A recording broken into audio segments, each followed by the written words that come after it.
Okay, guys, so let's start with our today's lesson that is about the data interpretation of PDB file. So in this lesson we are going to talk about the R value क्योंकि इससे पहले हमने जो resolution है उसके बारे में discuss किया कि पीडीबी डेटाबेस में किस तरीके से जो रेजोल्यूशन वैल्यू होती है उसकी क्वालिटी ऑफ डेटा को मेजर करती है। तो उस क्वालिटी ऑफ डेटा को मेजर करने के लिए एक सेकेंड टर्म हम लोग यूज करते हैं दैट इज आर वैल्यू। ठीक है, सो रेजोल्यूशन के बारे में ऑलरेडी हमने डिस्कस किया था कि रेजोल्यूशन जो होती है वो हमारा मिनिमम डिस्टेंस होता है अप टू विच हम लोग दो एटम्स जो होते हैं हमें वो क्लियरली विजिबल होते हैं। ठीक है, तो उसके बेस पे भी हमने देखा था कि जितनी लो रेजोल्यूशन वैल्यू होगी उतना ही हमारा एफिशिएंट डेटा होगा। मतलब जितनी न्यूमेरिकली आपकी लो रेजोल्यूशन वैल्यू होगी मतलब उतनी ही हाई रेजोल्यूशन है और उतना ही एफिशिएंट हमारा डेटा है of that particular protein structure. ठीक है, तो उसी तरीके से जब हमने देखा था कि आरसीएसबी के साइट को हम जैसे ओपन करते हैं और उसमें सर्च टैब के अंदर हम जैसे किसी प्रोटीन को as a query sequence search करते हैं तो हमें कुछ इस तरीके का टैब देखने को मिलता है। आपको ये डेटा देखने को मिलेगा कि वहां पे आपको प्रोटीन के रिगार्डिंग सारे डिटेल्स मिलेंगी, जैसे कि उसके अंदर कहीं कोई म्यूटेशन तो नहीं है, उसके ऑर्गेनिज्म का नाम आपको देखने को मिलेगा कि किस ऑर्गेनिज्म से उस पर्टिकुलर एंजाइम या प्रोटीन को एक्सट्रैक्ट किया गया है। ठीक है, फिर उसका क्लासिफिकेशन, अगर वो एंजाइम है तो किस क्लास से बिलोंग करता है। ठीक है, उसके पब्लिकेशन की सारी डिटेल्स आपको देखने को मिलेगी। साथ ही साथ नीचे एक टैब होता है जिसमें एक्सपेरिमेंटल डेटा दिया होता है। ये हमारे लिए सबसे ज्यादा इंपॉर्टेंट है और ये हमारा मेन पोर्शन है जो एक्चुअल में हमें किसी प्रोटीन की पूरी डिटेल्स देता है। ठीक है, तो एक्सपेरिमेंटल डेटा में सबसे पहले उसके मेथड की डिटेल्स दी हुई होती है कि किस मेथड से उस पर्टिकुलर प्रोटीन को एक्सट्रैक्ट किया है। ठीक है, यानी कि उसकी जो 3D स्ट्रक्चर आपके डेटाबेस में अवेलेबल है वो किस मेथड से प्रिडिक्ट की गई है, उसके बाद उसकी रेजोल्यूशन वैल्यू कितनी है और उसकी आर वैल्यू कितनी है। अब मेथड और रेजोल्यूशन वैल्यू इसका तो आपको आइडिया लग ही गया है। आर वैल्यू क्या होती है वो हम इस लेसन से देखने वाले हैं। तो जब हम मेथड की बात करते हैं तो ये देखो यहाँ पे भी इस प्रोटीन का जो मेथड है दैट इज एक्सरे डिफ्रैक्शन। मैं थोड़ा सा इसका बेसिक आपको बता देती हूँ ताकि आर वैल्यू का जो कंसेप्ट है उसको समझने में आपके लिए थोड़ा सा इजी हो जाए। ठीक है, तो एक्सरे क्रिस्टेलोग्राफी, अब इसको नाम को समझो, एक्सरे क्रिस्टेलोग्राफी। ठीक है, हम इसको ब्रेक कर लेते हैं। एक्सरे, एक्सरे मतलब एक्सरे बीम। ठीक है, ओके, क्रिस्टल मतलब क्रिस्टल, और ग्राफ का मतलब कोई ग्राफ आपको जब मिलता है कोई पैटर्न आपको मिलता है। ठीक है, तो ग्राफ का मतलब पैटर्न।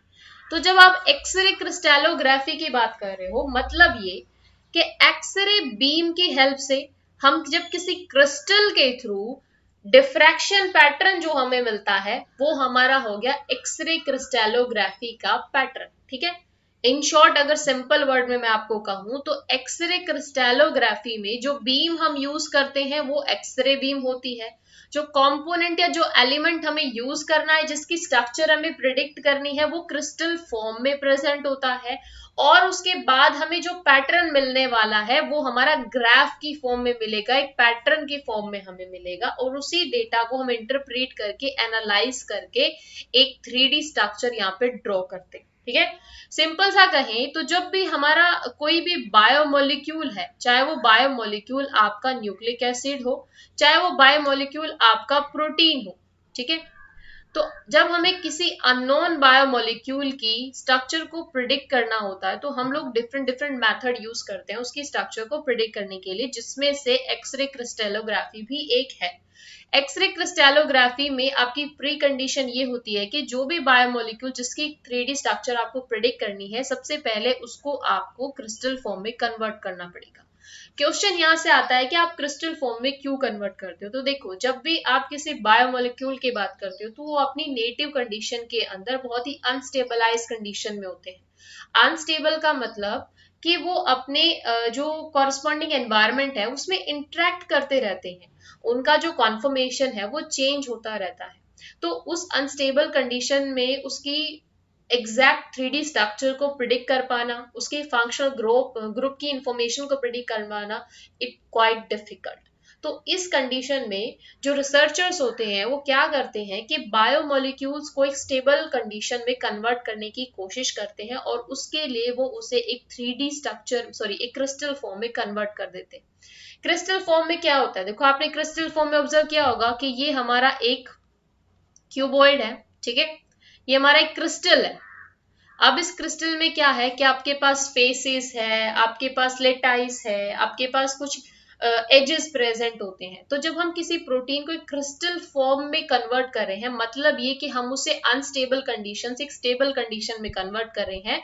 हम उसे उसकी मोशन वाली रैंडम जो उसकी कॉन्फर्मेशन जो चेंज हो रही है उससे हम उसे फ्रीज फॉर्म में कन्वर्ट कर रहे हैं। तो जैसे ही आपका बायोमोलिक्यूल क्रिस्टल फॉर्म में कन्वर्ट होगा वो यहाँ पे फ्रीज हो गया, उसकी जो स्ट्रक्चर है वो फ्रीज हो गई है। उसे 3D स्ट्रक्चर में कन्वर्ट करने के बाद उसके स्मॉल पीसेस कर दिए जाते हैं, स्मॉल 3D क्रिस्टल बना दिए जाते हैं और उस क्रिस्टल के थ्रू यहाँ से बीम पास की जाती है। अब ये बीम क्या करेगी, फॉर एग्जाम्पल ये आपका प्रोटीन है और ये प्रोटीन के कुछ एटम्स हैं, ठीक है। तो जैसे ही ये बीम जो है उन एटम से टकराएगी, उनके थ्रू पास होगी, तो ये कुछ डिफ्रैक्शन शो करेगी, ठीक है। जैसे ये बीम आपकी आई, यहां से वो टकराई और उसके बाद उसने कुछ इस तरीके से डिफ्रैक्शन शो कर दिया या इस तरीके से उसने डिफ्रैक्शन शो कर दिया, ठीक है। अब ये जो डिफ्रैक्शन है आपका एक फिल्म लगी होती है यहाँ पे, जिसको हम एक्सरे फिल्म कह देते हैं, उसके ऊपर ऑब्जर्व किया जाता है और कुछ इसी डॉट्स लाइक स्ट्रक्चर में आपको ये डिफ्रैक्शन पैटर्न देखने को मिलेगा। जहां पे वैक्यूम होगा, जहां कोई एटम नहीं है, वहां से एक्सरे बीम सीधी पास हो जाएगी, यानी कि वहां पे आपको कोई डॉट नहीं मिलेगा, ठीक है। जब आप डिफ्रैक्शन पैटर्न देखोगे एक्सरे फिल्म पे तो वहां पे आपको बिल्कुल लाइट रीजन मिलेगा। तो जितना डार्क रीजन होगा उतनी ज्यादा इलेक्ट्रॉन डेंसिटी होगी, जितना लाइट रीजन होगा उतनी ही कम इलेक्ट्रॉन डेंसिटी होगी। तो ये जो डेटा मिला, ये जो डिफ्रैक्शन पैटर्न मिला, इसके बेस पर एक इलेक्ट्रॉन मॉडल बनाया जाता है, एक इलेक्ट्रॉन डेंसिटी मैप बनाया जाता है और उस इलेक्ट्रॉन डेंसिटी मैप के बेस पर ही एक मॉडल बिल्डअप किया जाता है, एक 3D मॉडल प्रिडिक्ट किया जाता है कि ये कुछ इस तरीके की प्रोटीन की स्ट्रक्चर हो सकती है, ठीक है। उस इलेक्ट्रॉन डेंसिटी के डेटा के बेस पर, अभी इलेक्ट्रॉन डेंसिटी का डेटा कैसे हेल्पफुल होगा, जैसे कि जो रिसर्चर होते हैं वो प्रिडिक्ट करते हैं कि अल्फा हेलिक्स के केस में कितने इलेक्ट्रॉन आपके प्रेजेंट हो सकते हैं, बीटा शीट के केस में कितने इलेक्ट्रॉन प्रेजेंट हो सकते हैं। तो उस इलेक्ट्रॉन की डेंसिटी के बेस के ऊपर एक मॉडल प्रिडिक्ट किया जाता है कि भी अगर यहाँ पे इतने इलेक्ट्रॉन प्रेजेंट है मतलब यहाँ पे अल्फा हेलिक्स ही प्रेजेंट होगा, अगर यहाँ पे इतने इलेक्ट्रॉन प्रेजेंट है तो वहां पे बीटा शीट ही प्रेजेंट होगा, ठीक है।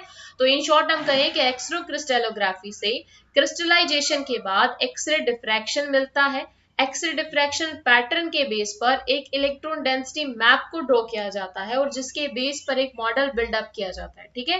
तो जब भी आप एक प्रोटीन का एक प्रिडिक्टेड मॉडल बिल्डअप करते हो तो उसकी जो वैल्यू होती है, आर वैल्यू जो होती है, ये एक्चुअल में क्या होती है, आर वैल्यू आपकी जो एक्सपेरिमेंटल डेटा है और जो हमारा ऑब्जर्व डेटा है उस दोनों को कंपेयर करके बताती है कि डेटा हमारा कितना एफिशिएंट है।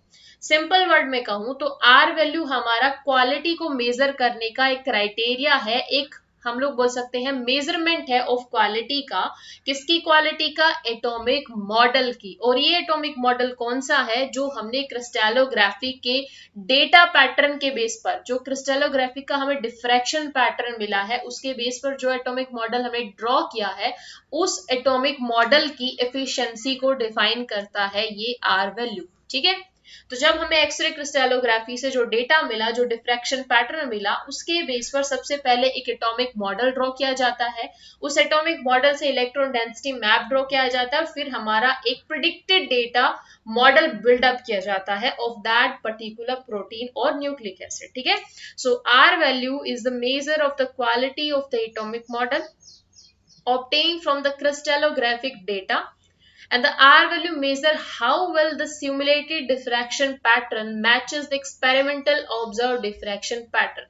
क्योंकि ये हमारा जो डेटा हमें मिलता है, ठीक है, आर वैल्यू जो होती है ये हमारे ऑब्जर्व डेटा को हमारी कैलकुलेटेड डेटा से कंपेयर करके हम लोग देखते हैं कि जो डेटा हमने प्रिडिक्ट किया है, जिस डेटा से प्रिडिक्ट करके हमने स्ट्रक्चर बिल्डअप करी है वो स्ट्रक्चर हमारे एक्सपेरिमेंटल डेटा से कितनी मैच कर रही है और कितनी नहीं, ठीक है। जितना ज्यादा वेरिएशन होगा मतलब हमारी स्ट्रक्चर जो है वो उतनी ही लेस एफिशिएंट होगी, जितना कम वेरिएशन होगा उतनी ही आपकी अच्छी स्ट्रक्चर आपको मिली है, आपकी प्रिडिक्टिव स्ट्रक्चर उतनी ही ज्यादा एफिशिएंट है। इन शॉर्ट अगर हम कहें आर वैल्यू जितनी कम होगी उतना ही अच्छा, मतलब अगर आर वैल्यू आपको 0 मिल गई है मतलब ये कि आपने जो मॉडल बिल्डअप किया है उस पर्टिकुलर बायोमोलिक्यूल का, उस प्रिडिक्टेड मॉडल को जो आपने बिल्डअप किया है वो आपका बहुत ज्यादा एफिशिएंट है, वो आपकी स्ट्रक्चर आपकी एफिशिएंट है, ठीक है। अगर आपकी आर वैल्यू जो होती है, मान लो आपकी आर वैल्यू आ जाती है 0.2 0.6, मतलब ये कि आपका यहाँ पे वेरिएशन आ रहा है, जो आपका ऑब्जर्व डेटा है और जो आपका एक्सपेरिमेंटल डेटा दोनों के बीच में वेरिएशन है। तो हम जब आर वैल्यू को कैलकुलेट करते हैं तो हम लोग इस फॉर्मूले को यूज करते हैं जिसमें क्या है, समीशन ऑफ ऑल रिफ्लेक्शन, जिसमें एफ नोड है हमारा ऑब्जर्व डेटा को ये रिप्रेजेंट कर रहा है, एफ सी कैलकुलेटेड डेटा को, ठीक है। तो ये जो रेशो है हमारा, इस रेशो से हमें आर वैल्यू मिलती है और ये आर वैल्यू अगर आपकी 0 के बराबर आती है मतलब आपकी प्रोटीन की स्ट्रक्चर एफिशिएंट है, ठीक है, हाईली एफिशिएंट है, okay. So a totally random set of atom will give an R value of about 0.63. अब 0.63 आपका सबसे ज्यादा highest R value actually consider किया जाता है कि जब आपके जो एटम्स होते हैं दोनों को कंपेयर करने के बाद अगर आपको रैंडम सेट ऑफ एटम्स मिल रहे हैं मतलब आपका R वैल्यू कुछ इस तरीके का आपको मिलेगा। अगर आपका परफेक्ट फिट मॉडल होगा यानी कि ऑब्जर्व वैल्यू कैलकुलेटेड वैल्यू दोनों एक दूसरे से मैच कर रही है तो वहां पे आपकी आर की वैल्यू कितनी होगी, 0 होगी। अब एक क्वेश्चन यहां से आता है कि हमारा जो ऑब्जर्व वैल्यू है, जो एक्सपेरिमेंटल वैल्यू है, दोनों में वेरिएशन एक्चुअली आता क्यों है? वेरिएशन का रीजन ये है कि जब मैंने आपको रेजोल्यूशन का कंसेप्ट बताया था तो मैंने आपको वहां पे बताया था कि रेजोल्यूशन में भी हम लोग क्या ऑब्जर्व करते हैं कि हमारे जो एटम्स होते हैं उनके बीच में कितना डिस्टेंस है, किस डिस्टेंस तक, अप टू विच डिस्टेंस हम लोग एटम को ऑब्जर्व कर सकते हैं, वो हम लोग रेजोल्यूशन में देखते हैं, ठीक है। तो जब हम लोगों ने वहां पे डिस्कस किया था तो मैंने आपको वहां पे एक चीज बताई थी कि हम लोग रेजोल्यूशन के टाइम पे भी जब हम रेजोल्यूशन मतलब हमारा जो 3D स्ट्रक्चर होता है उसे बिल्डअप कर रहे होते हैं तो उस टाइम पे हम देखते हैं कि कुछ एक एटम्स है जिनकी स्ट्रक्चर को हम प्रिडिक्ट नहीं कर सकते, जिनकी एक्चुअल पोजिशन को हम प्रिडिक्ट नहीं कर सकते, जैसे कि हाइड्रोजन, ठीक है। तो उसी तरीके से जब आप एक 3D मॉडल को बिल्डअप कर रहे हो, इवन जब आप एक्सरे क्रिस्टलोग्राफी से डिफ्रैक्शन पैटर्न ड्रॉ कर रहे हो तो उस टाइम पे भी आप जो वाटर चैनल्स होती हैं, एक प्रोटीन के अंदर, एक बायोमोलिक्यूल के अंदर बहुत सारी वाटर चैनल प्रेजेंट होती हैं और उन वाटर चैनल को इन मेथड के थ्रू प्रिडिक्ट नहीं किया जा सकता। तो ये जो आपका वेरिएशन आता है ऑब्जर्व डेटा और कैलकुलेटेड डेटा के बीच में, ये वेरिएशन आता है कुछ इन वाटर चैनल की प्रेजेंस की वजह से, बिकॉज ये वाटर चैनल्स को आप प्रिडिक्ट नहीं कर पाते तो इनकी वजह से डेटा के अंदर वेरिएशन आ जाता है। तो जितनी कम हाइड्रोजन मॉलिक्यूल होंगे आपके प्रोटीन में, जितनी कम वाटर चैनल्स होंगी, उतना ही ज्यादा आपका जो डेटा है दोनों एक दूसरे से मैच करेंगे, उतने ही परफेक्ट फिट आपको एटम्स उसमें मिलेंगे, ठीक है। सो द रिफाइनमेंट प्रोसेस, और इसीलिए जब हम लोग देखो, मैं इन शॉर्ट आपको बताती हूँ कि यहाँ से हमने मॉडल बिल्डअप किया, अब उस मॉडल को हम लोग अपने एक्सपेरिमेंटल डेटा से मैच करेंगे। मैच किसके थ्रू करते हैं, कुछ कैलकुलेशन करते हैं, जैसे आर वैल्यू ही हो गया, ठीक है। अब यहाँ से हमने मैच किया फॉर एग्जांपल, और मैच करने के बाद हमारे डेटा, यहाँ से हमें जो आर वैल्यू है वो हमारी मिल गई हमें 0.6, इसका मतलब ये हो गया कि यहाँ पे रिफाइनमेंट की जरूरत है।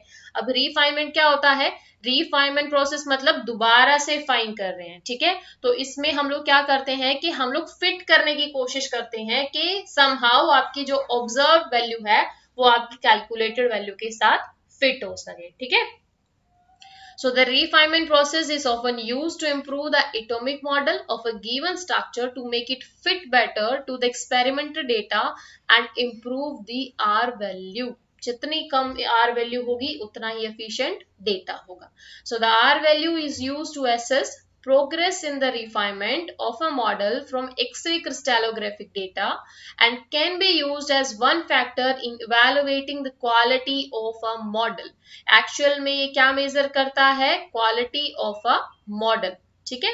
So R value is a measure of error between the observe intensity from the diffraction pattern and the predicted intensity, कि जो इंटेंसिटी आपको इलेक्ट्रॉन की मिलनी थी, जो आपने प्रिडिक्ट करी थी, और जो आपको डिफ्रैक्शन पैटर्न के बाद इंटेंसिटी मिली है, उनके बीच में कितना एरर आ रहा है, कितना वेरिएशन आ रहा है, उसको कौन मेजर करता है? आर वैल्यू मेजर करती है। ठीक है। तो हम लोग रिकैप में कहे तो हमने कहा कि जब हम लोग एक्सरे क्रिस्टलोग्राफी की हेल्प से किसी प्रोटीन की जब 3D स्ट्रक्चर को प्रिडिक्ट करते हैं, तो उस प्रिडिक्टेड स्ट्रक्चर में हमें एक एक्सरे का डिफ्रैक्शन पैटर्न मिलता है। उस एक्सरे डिफ्रैक्शन पैटर्न के बेस पर हम एक एटॉमिक मॉडल और एक इलेक्ट्रॉन डेंसिटी मैप को ड्रॉ करते हैं, और on the basis of that electron density map हम लोग एक प्रिडिक्टेड मॉडल बिल्डअप करते हैं, और उसके बाद हम कंपेयर करते हैं कि जो हमने प्रिडिक्ट किया है, जो हमारा सिमुलेटेड डेटा है, वो हमारे एक्सपेरिमेंटल डेटा से कितना वेरी कर रहा है। ठीक है। अगर दोनों मैच कर रहे हैं, मतलब हमारा जो मॉडल है वो आपका एग्जैक्ट स्ट्रक्चर को प्रिडिक्ट कर रहा है। ठीक है। So this is all about this lesson. So अगर आपको कोई भी डाउट होता है रेजोल्यूशन के रिगार्डिंग, आर वैल्यू के रिगार्डिंग, पीडीबी की स्ट्रक्चर के रिगार्डिंग, तो आप मुझे कमेंट सेक्शन में बताइए। एंड अगर आपको ये लेसन पसंद आया हो, then please like it, share it and subscribe my channel, and thank you so much guys.